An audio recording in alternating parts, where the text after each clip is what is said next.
সুপ্রিয় শিক্ষার্থীরা, আজ আমরা নবম দশম শ্রেণীর গড়, মধ্যকম, প্রচুরক বিষয়ক 3টি অঙ্কের সমাধান করব। এটা আমি স্টেপ বাই স্টেপ অঙ্কগুলো করে দিচ্ছি। এখানে সারণীটা দেওয়া আছে, উপরের সারণী থেকে আমাদের এই গড়, মধ্যক এবং প্রচুরক নির্ণয় করব। তো প্রথমে দেওয়া আছে শ্রেণীব্যক্তি, পরে হচ্ছে গণসংখ্যা। তো প্রথমে আমাদের গড় নির্ণয় করব। যেহেতু গড় নির্ণয় করব, তাহলে আমি গড় নির্ণয় করতে প্রথমে 5টি গড় নিতে হবে এদিক দিয়ে।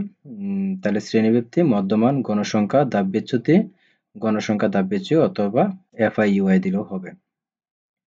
মধ্যমানকে এক্সআই এবং গণসংখ্যাকে এফআই দ্বারা প্রকাশ করা হয় এবং ধাপবিচ্যুতিকে ইউআই দ্বারা প্রকাশ করা হয় এবং গণসংখ্যা ধাপবিচ্যুতি হচ্ছে এফআই ইউআই।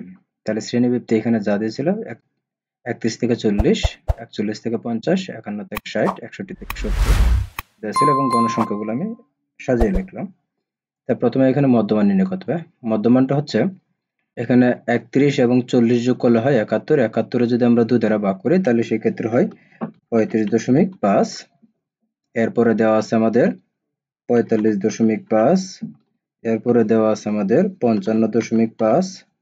এরপরে দেওয়া আছে 65.5। এরপরে হচ্ছে 75.5। এরপরে হচ্ছে 85.5 এবং সর্বশেষ হচ্ছে 95.5। অর্থাৎ এগুলো হচ্ছে সবগুলো যদি আমরা 41 এবং 50 যোগ করে 2 দ্বারা ভাগ করি তাহলে এই মানটা আসবে। সেম ভাবে প্রত্যেকটা যোগ করে আমরা যদি করি তাহলে সেই ক্ষেত্রে এই সংখ্যাগুলো আসবে। এখন ধাপ বিচ্যুতির ব্যাপারে আমরা কি করব? তো ধাপ বিচ্যুতির ব্যাপারে আমাদের সবসময় একটা কাজ করব। আমাদের গণসংখ্যা মধ্যে যেখানে সর্বোচ্চ মান দেওয়া থাকবে সেখানে আমাদের 0 ধরবো। তাহলে আমরা এখানে 0 ধরে নিব। আমাদের উপরের ক্ষেত্রে গেলে হচ্ছে -1, তারপর তো হচ্ছে -2, এরপরে তো হচ্ছে -3। উপরের ক্ষেত্রে গেলে শূন্যের উপরে গেলে -1, -2, -3 এবং নিচে আসলে 1, 2, 3 অর্থাৎ নিচে আসলে প্লাসে দেব। তাহলে সেই ক্ষেত্রে হচ্ছে আমাদের সর্বোচ্চ গণসংখ্যাটাকে আমরা 0 ধরবো, উপরে হচ্ছে -1, -2, -3 এবং নিচে আসলে 1, 2, 3 তে দিব।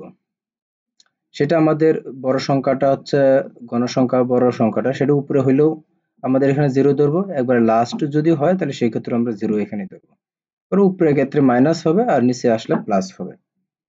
তো আমাদের এখন হচ্ছে এখানে এফআই এবং ইউআই, তাহলে 6 এবং 3 এর যোগ করলে হচ্ছে 18। সেটা হচ্ছে এখানে যেহেতু মাইনাস আছে তাহলে মাইনাস হবে, মাইনাসের হচ্ছে 18। এরপরে তো হচ্ছে 8 দুগুণে 16, মাইনাসের 16। এরপরে হচ্ছে আমাদের মাইনাসের 10। তাহলে শূন্য দিয়ে যদি আমরা 12 রে গুণ করি তাহলে সেই ক্ষেত্রে মান হবে শূন্যই হবে। আবার 5 দিয়ে 1 এর গুণ করলে হচ্ছে 5 একে 5, আবার 7 দুগুণে হচ্ছে 14 এবং 3 দুগুণ হচ্ছে 6। তো সেই ক্ষেত্রে আমাদের আচ্ছা পরে হচ্ছে আমাদের গণসংখ্যা, এগুলো সবগুলো যদি আমরা একসাথে যোগ করি তাহলে সেই ক্ষেত্রে এখানে 50 হয় এবং এই মাইনাসের উপরে যেগুলো আছে মাইনাসের গুলো একসাথে যোগ করে এবং হচ্ছে প্লাসের গুলো একসাথে যোগ করে মাইনাসের সবগুলোর থেকে যদি আমরা প্লাসের গুলো বিয়োগ করে দিই তাহলে মাইনাসের এখানে আসে 19 আসে। তাহলে মাইনাসের হয় এখানে 19। পরে হচ্ছে আমাদের সংক্ষিপ্ত পদ্ধতিতে গড় নির্ণয়। তাই সংক্ষিপ্ত পদ্ধতিতে গড় নির্ণয়ের মধ্যে প্রথমে দেওয়া আছে x, এখানে x বার ইকুয়াল টু হচ্ছে a plus summation fi ui by n into হচ্ছে s। তাইলে আমাদের এখানে যেহেতু 31 থেকে 40 পর্যন্ত দেওয়া ছিল তাহলে সেই ক্ষেত্রে 31 থেকে 40 পর্যন্ত যেহেতু দেওয়া তাহলে হচ্ছে ব্যবধান হচ্ছে 10। তাহলে ac ইকুয়াল টু হচ্ছে এখানে 10। তো ac ইকুয়াল টু হচ্ছে 10 এবং হচ্ছে a। আচ্ছা এখন এর মানটা কোত্থেকে পারবো? এর মানটা হচ্ছে আমাদের যেহেতু সর্বোচ্চ গণসংখ্যা আমরা 12 তে ধরেছি তাহলে সেই ক্ষেত্রে এর মধ্যমান যেটা আছে 65.5, সেই 65.5 কে আমরা a হিসাবে ধরে নিব। তাইলে হচ্ছে এখানে a ইকুয়াল হচ্ছে 65.5। আচ্ছা তারপরে তো হচ্ছে আমাদের n হচ্ছে গণসংখ্যা 50 দেওয়া আছে, তাহলে এখানে হচ্ছে 50। আচ্ছা তাহলে আমরা যদি মানটা বসাই এর মান হচ্ছে 65.5, তারপর তো হচ্ছে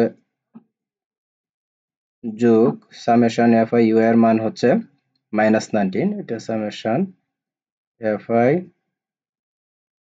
ui এর মান হচ্ছে 19 মাইনাসের 19, তো মাইনাসের 90 আমরা এখানে বসাই দিলাম, মাইনাসের 19 বাই হচ্ছে 50 আর ইন্টু হচ্ছে 10, যেহেতু এস এর মান হচ্ছে 10, তাহলে 10, তাহলে আমরা সেই ক্ষেত্রে হচ্ছে মানটা আসবে,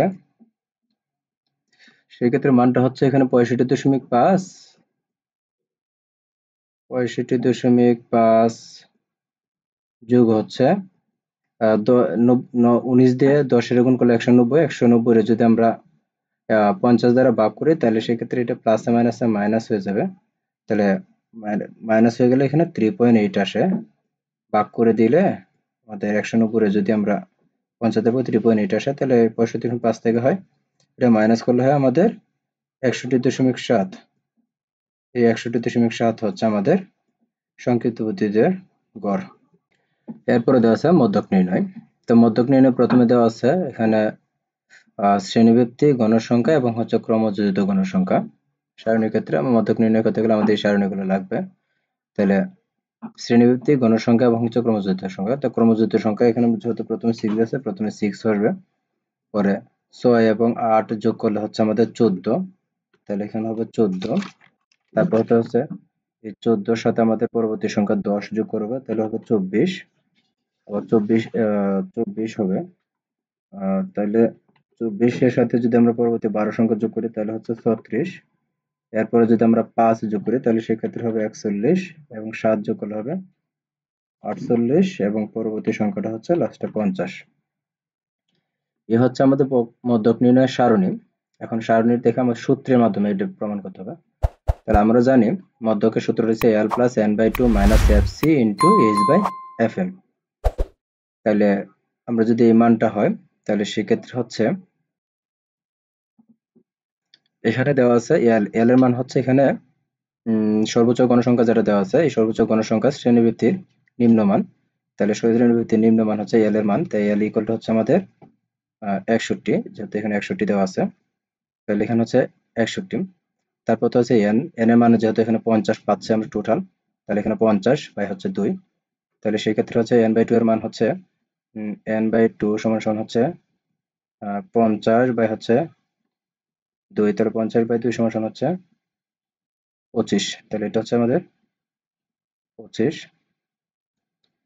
এরপরে দেওয়া আছে আমাদের এফসি হচ্ছে সর্বোচ্চ গণসংখ্যার শ্রেণীভিত্তি পূর্ববর্তী সংখ্যার যোগফল, তাহলে পূর্ববর্তী সংখ্যা হচ্ছে এই তিনটা, যেহেতু সর্বোচ্চ গণসংখ্যা 12 দেওয়া আছে, পূর্ববর্তী সংখ্যার যোগফল, তাহলে হচ্ছে 10, 8, 18, 18 আছে কত হচ্ছে 24, তাহলে এটা হচ্ছে আমাদের এই এফসির মান। তাহলে আমাদের এফসির মান হচ্ছে এখানে এফসি হচ্ছে আমাদের 24, তাহলে এফসি যদি 24 হয়, পরবর্তীতে হচ্ছে এইচ হচ্ছে ব্যবধান হচ্ছে আমরা জানি 10, 31 থেকে 40 পর্যন্ত ব্যবধান হচ্ছে 10, তাহলে 31 থেকে 40 পর্যন্ত ব্যবধান যেহেতু 10, তাহলে হচ্ছে এইচ আমরা ধরবো, এইচ ইকুয়াল টু হচ্ছে 10 এবং হচ্ছে লাস্টে সর্বোচ্চ হচ্ছে এফএম, তো এফএম হচ্ছে যেহেতু সর্বোচ্চ গণসংখ্যা আমরা 12 ধরে নিয়েছিলাম, সেক্ষেত্রে 12 হচ্ছে গণসংখ্যা সর্বোচ্চ, তাহলে হচ্ছে আমাদের এখানে এফএম, তাহলে এফএম যদি আমরা ধরি তাহলে এফএম ইকুয়াল টু হচ্ছে আমাদের 12।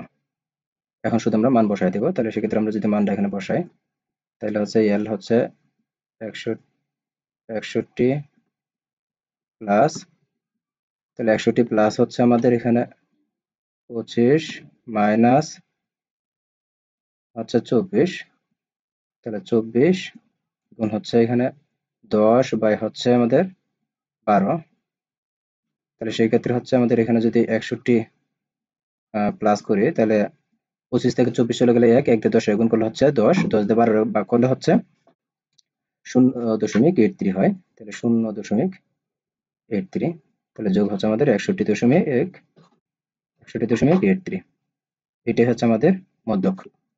এরপরে দেওয়া আছে প্রচুরক নির্ণয়। তো প্রচুরক নির্ণয়টা হচ্ছে সেম আগের মতনই, মধ্যক নির্ণয়ের মতো সূত্র সারণী মতোই। তো শ্রেণীভিত্তিক গণসংখ্যা, ক্রমযুক্ত গণসংখ্যা যা থাকবে তাই হবে, সেম ভাবে এখানে প্রথমে হচ্ছে 6, তারপরে তো হচ্ছে আমাদের 14, তারপরে তো হচ্ছে আমাদের 24, তারপরে তো হচ্ছে 36, তারপরে তো হচ্ছে 41, এরপরে তো হচ্ছে 48 এরপরে হচ্ছে 50, অর্থাৎ সবগুলো যোগ করে 6 এর সাথে শূন্য যোগ করলে 6, 6 দিয়ে আবার 18 যোগ করলে হচ্ছে 14, 14 দিয়ে 10 এর যোগ করলে হচ্ছে 24, 24 দিয়ে 12 যোগ করলে হচ্ছে 36, এভাবে সবগুলো যোগ করলে আমাদের এই মানটা আসবে। এটা হচ্ছে আমাদের প্রচুর নির্ণয় সারণী। এখন এখান থেকে আমাদের ওই সূত্রের মাধ্যমে অঙ্কটা সমাধান করব। তাহলে সেক্ষেত্রে হচ্ছে এখানে এল দেওয়া আছে, তাহলে এল হচ্ছে প্রথমে সূত্রে হচ্ছে এল, এল হচ্ছে সর্বোচ্চ গণসংখ্যা, যেহেতু 12 দেওয়া ছিল, এই 12 শ্রেণীবৃত্তির নিম্নমান, তাহলে এল এর মান হচ্ছে শ্রেণীবৃত্তির নিম্নমান, তাহলে হচ্ছে এখানে হবে সবার প্রথম হবে 61, তাহলে হচ্ছে এল এর মান হচ্ছে এখানে এল ইকুয়াল হচ্ছে 61, তাহলে হচ্ছে আমাদের এখানে 61 লিখবো, এবং হচ্ছে এফ ওয়ান, তাহলে এফ ওয়ান হচ্ছে সর্বোচ্চ গণসংখ্যা যেটা ছিল, সর্বোচ্চ গণসংখ্যা 12, 12 এর পূর্বের মান, সর্বোচ্চ গণসংখ্যা থেকে পূর্বের মান মাইনাস করতে হবে, তাহলে 12 থেকে 10 মাইনাস করলে হচ্ছে কত, 2, তাহলে এখানে হবে 2। তারপর হচ্ছে আমাদের F2, F2 হচ্ছে পরের সংখ্যা বিয়োগ করতে হবে, তাহলে সেই পরের সংখ্যাটা হচ্ছে আমাদের 12 থেকে যদি আমরা 5 মাইনাস করি, তাহলে সেক্ষেত্রে থাকবে আমাদের 7, তাহলে হচ্ছে এখানে হবে 7, আর হচ্ছে এইচ তো ব্যবধান হচ্ছে 10, এই জন্য আমরা 10 লিখে দিব। তাই এল এর মান যেহেতু এখানে 61, তাহলে সেক্ষেত্রে আমরা এখানে 61 লিখবো, প্লাস হচ্ছে আমাদের f1 এর মান যেহেতু 2, তাহলে 2 দিব, ভাগ 2 প্লাস 5 7 ইন্টু হচ্ছে আমাদের 10,